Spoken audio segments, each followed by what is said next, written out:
Nå, så har vi lige en video her, som jeg lovede, der skulle komme i dag. Hvor jeg snakker lidt omkring ting, jeg har købt ved Temu. Og så lidt omkring, om noget af det nye værktøj, jeg har fået. Legetøj. Altså, jeg var indrømme, at jeg har købt nogle ting ved Temu. Og det har egentlig været okay. Det har jeg fået hjem. Altså, det er klart, det er ikke den bedste kvalitet, der findes. Så er det jo. Men det kan da bruges til sådan lidt små ting og sådan noget. Men så købte jeg så den her fine høvl. Og jeg ved ikke, der sidder nok nogen nu, der kender lidt til høvl.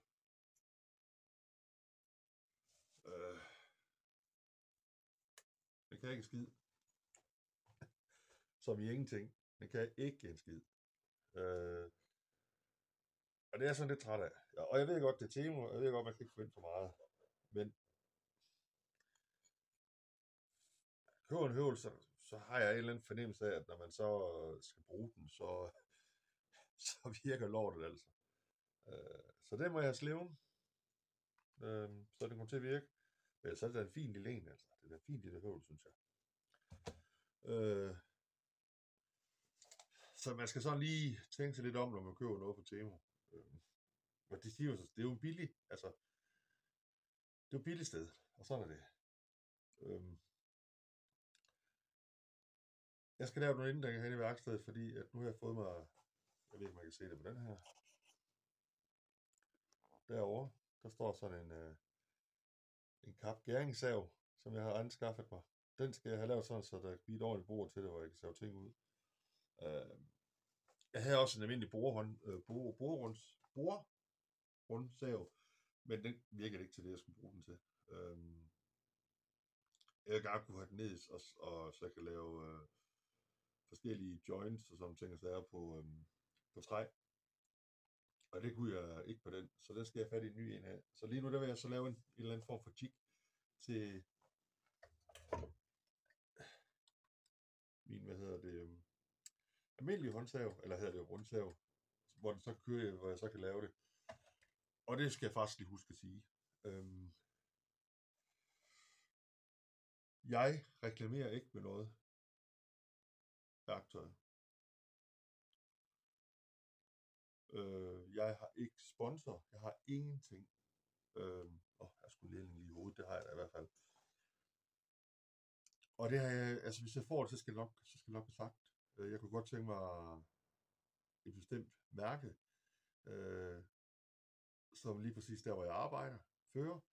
Men som sagt, lige nu vil jeg ikke sponsorere eller noget som helst. Så det værktøj, jeg ser, det er bare det, jeg godt kan lide at bruge. Fordi det kender jeg. Og det ved, hvordan det fungerer. Så der er ikke noget skjult reklame, eller noget som helst af det her. Det er meget vigtigt for mig lige at få sagt, fordi jeg skal ikke have nogen til at komme efter mig og sige, hvad fanden i hel, undskyld mit sprog, det var ikke meningen. Hvad Søren i Sørensen, har du gang i, du laver falsk, eller laver skjult reklame, og det gør jeg ikke. Jeg er ikke associeret med nogen som helst af dem endnu, og jeg skal nok selvfølgelig, når jeg er, skal jeg nok sige, her er det. Altså, I får en tur i mit værksted her, i forlængelse af den video her, som jeg står og snakker lidt omkring det værktøj, jeg har fået. Og så I skal simpelthen acceptere det. Det er rodet, som det er, og jeg roder op lidt i gang imellem. Men jeg kan egentlig godt lide, at jeg næsten falder over tingene, men jeg ved, hvor tingene de er. Så det skal I bare lige tage med. Så er det bare.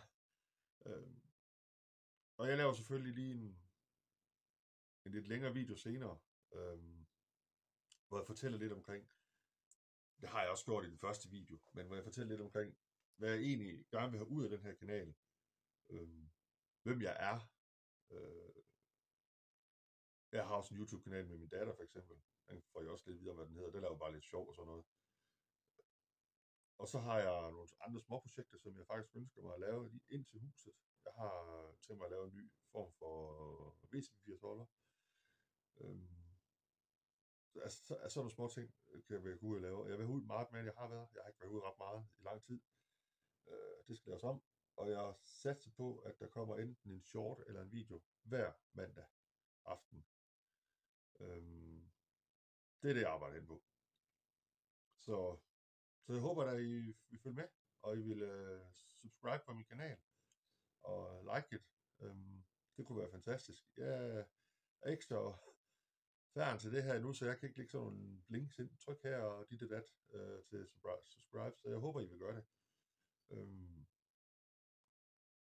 Jo flere der er, jo længere kommer jeg ud med nogle af de ting, man kan lave selv.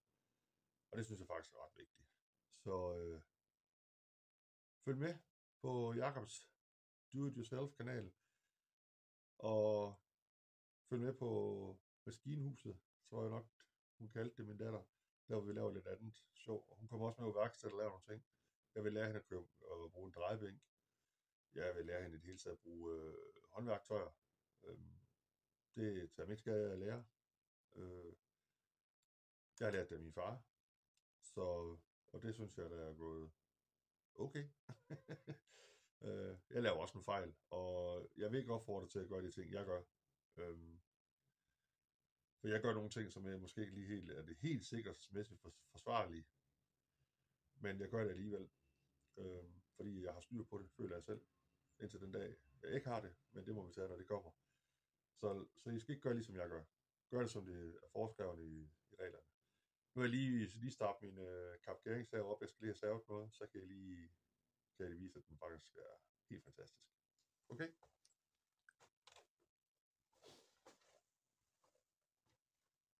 Og der er lige den her. Så filmer jeg lige med ligge i dag. Min kaffe. Kaffe, det skal der til. Det er meget vigtigt. I værkstedet, kaffe.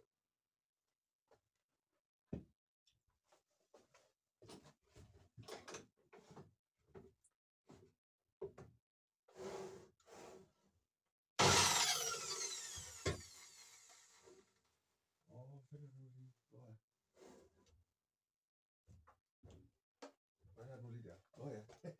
Bare se, jeg skal lige lære den igen, ikke? Sådan, det var ikke det. Sådan, og hvad var det så? Se, det er med allerførste gang, jeg skal bruge sådan en her, så jeg kan faktisk ikke lige nu, hvad der sker her. Derfor.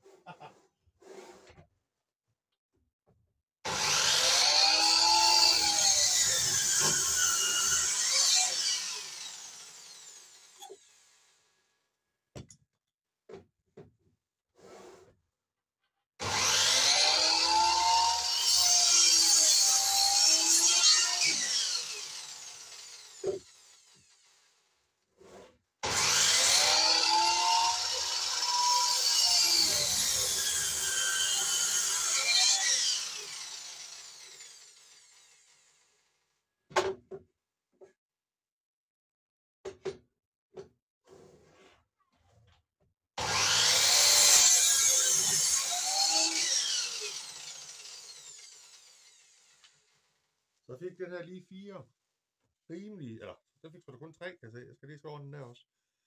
Men det er jo noget, jeg skal dreje. Jeg skal dreje fad. Min trædrejebænk også. Der er lige at gøre den sidste her, så er alt vel.